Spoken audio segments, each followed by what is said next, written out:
Hey everybody, Dave Bazanko here, and welcome to day number 21 of our 30-day self-motivation challenge.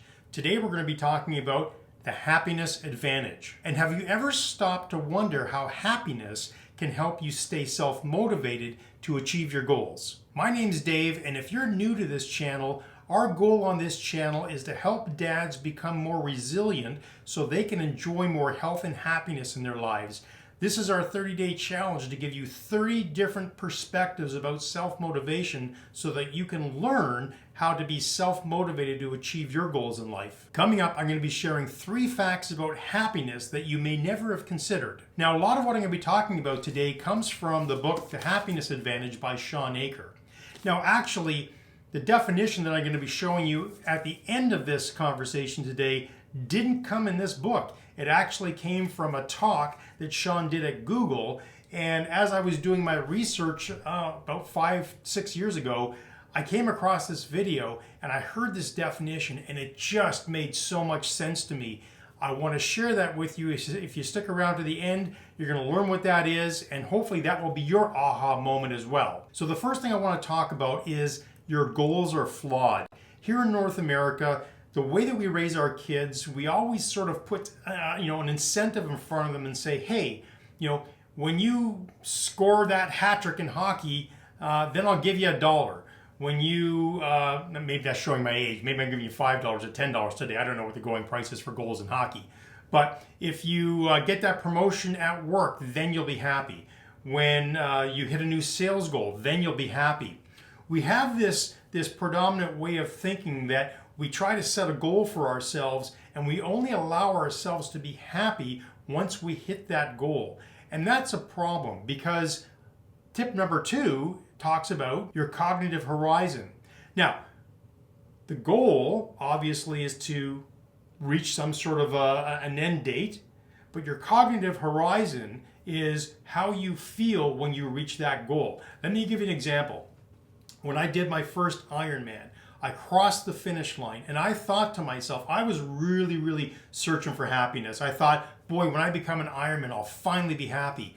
And when I crossed that finish line, 3 seconds later, I turn around and I look at the clock, and my time was actually just under 14 hours. It was an adjusted time because I started like 16 minutes after the horn went off. So I was just under 14 hours, and my immediate reaction wasn't, oh boy, I'm happy, I'm an Ironman. It was, how could I do better? Immediately, my brain shifted from happiness to how can I do more? I've put that new goal over my cognitive horizon. So what I was experiencing just for the briefest of moments was momentary pleasure. That momentary pleasure is what you feel when you hit a goal.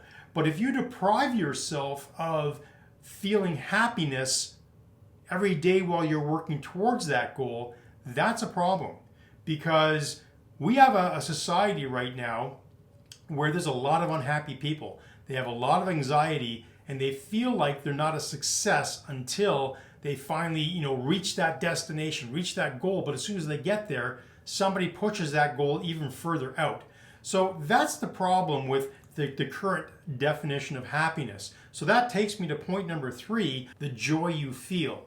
Because the old definition of happiness is all about hitting a goal and then feeling happy.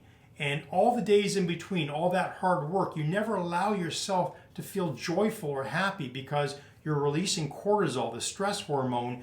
That constant drip of cortisol is always kind of keeping you on edge and really never letting you appreciate the work that you're putting into trying to achieve that goal.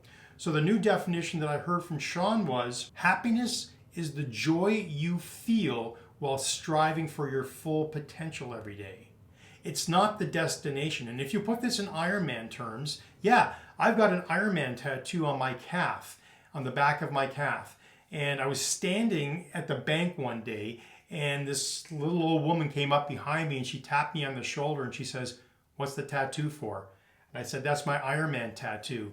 And she said, "What's that?" And I said, "Well, an Ironman is a swim and a bike and a run."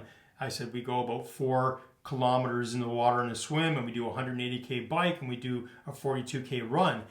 And she says, "That's nuts." And I said, What, the tattoo or the Ironman? She said both. But the point is, there was a ton of work that I put in there, right? A ton of work. Probably about, over the last 15 years, maybe about 40,000 hours worth of training, like a lot of work. And in doing that, if I didn't ever allow myself to feel happy or joyful because I reached my full potential every day, I would just be so hung up on I'm only going to feel happy when I finally cross the finish line. And if I didn't cross the finish line, maybe my bike crashed, maybe I had severe cramping, I couldn't, ID enough the race. If I never got to that finish line, imagine how disappointed I would feel. So that tattoo represents every single day when I'm out there training by myself and nobody can see me. That reminds me to be joyful every day that I've reached my full potential. So if you've ever wondered why you don't seem to feel happy in your life, I want you to step back and ask yourself, I want you to redefine happiness as the joy you feel every day following a process, striving for your full potential. If you can put your head on the pillow every night and know that you reached your full potential every day, you are a winner already. Allow that dopamine to flood into your brain, make you feel like a winner and go, you know what? I took one step today. I know I've got 1,000 more steps to take, but I did what I needed to do today, and I'm joyful and happy that I did today, and today's in the books, and I'll worry about tomorrow when I get there. Keep following that process, and over time you'll get to where you want to be. But you're not saving up happiness for the destination, for the finish line. You're experiencing happiness throughout.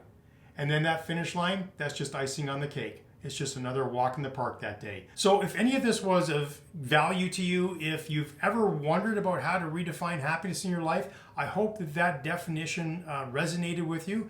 If you like this video, give me a like, give me a thumbs up. Leave a comment. Tell me where, if you've ever struggled with happiness, does that definition make sense to you? Leave a comment. I would love to inspire you or share my insights with my own journey with, mild depression, unhappiness, and trying to find happiness in my life. And I can tell you right now, I feel very joyful every day because I know that every day I'm reaching my full potential, and that just makes me feel great about myself. So, tomorrow, we're going to be talking about asking better questions that demand better answers. That is another step towards becoming self-motivated, and that video will be right here. So I look forward to seeing you again tomorrow. Have a great day, and see you in the next video.